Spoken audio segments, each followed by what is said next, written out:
What is good, people of the internet, Capone crew, Twitch, YouTube, TikTok, wherever I end up putting this?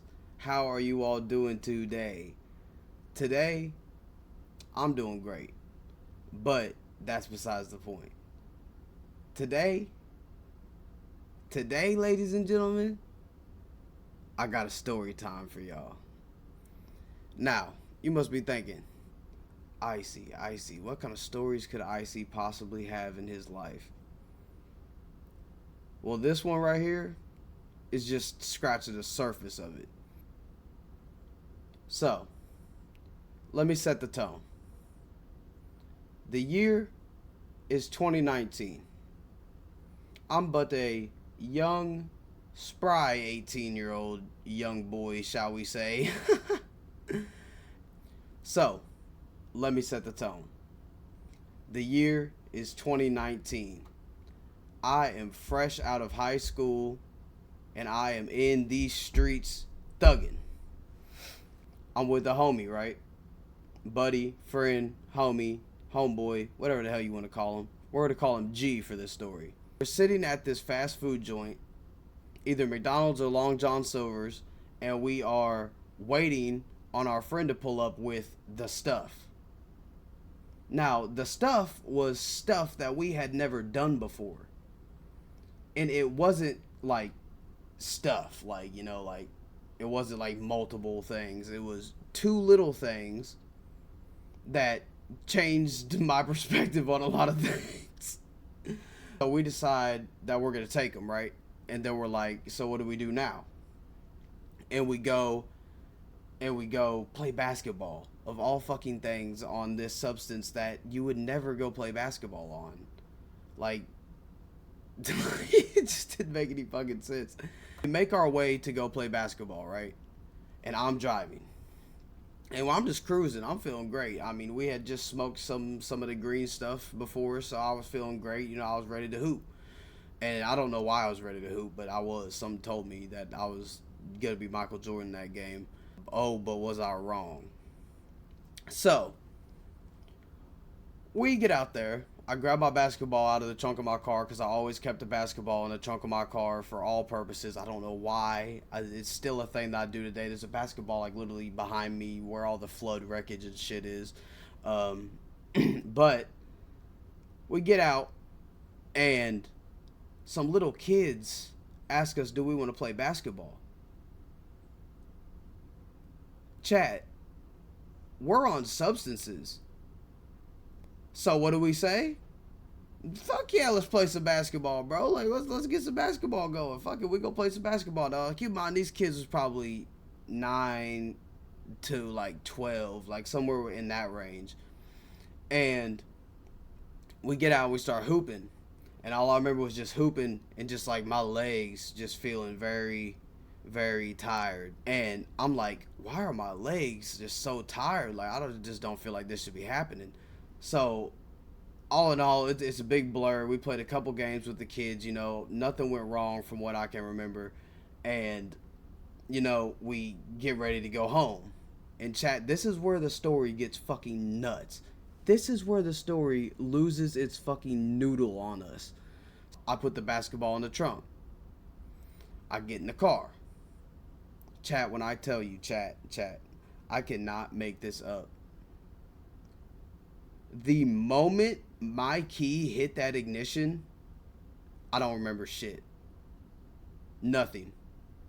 Just dead memory. Like, I can kind of piece it together now of like, I'm sure of what happened. Chat, I'm blacked out driving a car right now. Like, I'm out of my mind. Like, 18 years old driving a car out of my mind. Miracle of how the next part of this story happened. So, we get to my house by the grace of God. I don't know how we're at our house, chat. Like, I don't know how I got to our house. So, we get to our house. G is passed the fuck out in the passenger seat. He's slumped. Like, not moving, slumped. I meandered my way to the couch in the living room, and I was slumped. So, but this is where the story. Whenever we fell asleep, this is where the real fuckery happens. So my brother gets home. G is in the passenger side of my car, passed the fuck out still. I mean, he's been there for, had to have been at least a couple hours because nobody was coming home for a couple hours. He said he tried to wake him up. He wouldn't wake up, like, was not waking up. So my brother, being the OG that he is, picks this, picks his ass up. I'm being told all this. I wasn't awake for none of this, by the way. Picks his ass up, hunks him over his shoulder, puts him into his car, and drives my man home. So that's the end of the story for G, right? Until we eventually meet up again later and talk about what the fuck happened.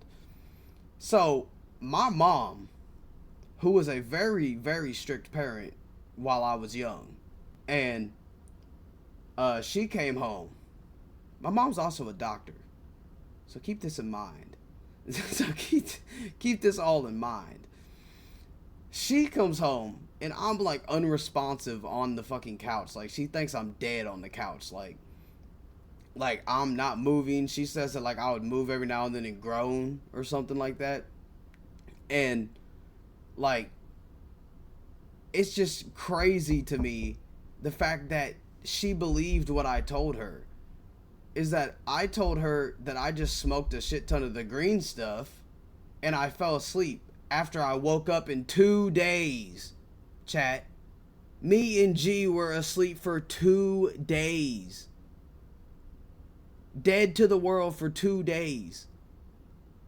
So, we meet up and we're talking about it.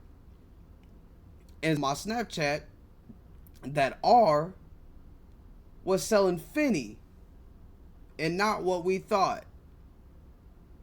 So, not only did we go play basketball with little kids, I think we beat their asses, by the way, and in basketball, not only that, we drove home blacked out of our minds, both of us, passed out, and made it home.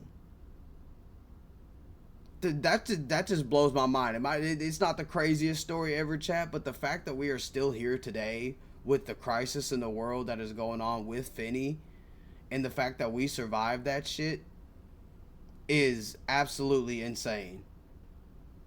Like, still mind boggles me to this day. But I hope you all enjoy that story time. Hopefully some more story times will come down soon. This is just the pilot, part 1. I hope you all have a great day, and it has been your boy, Icy Capone.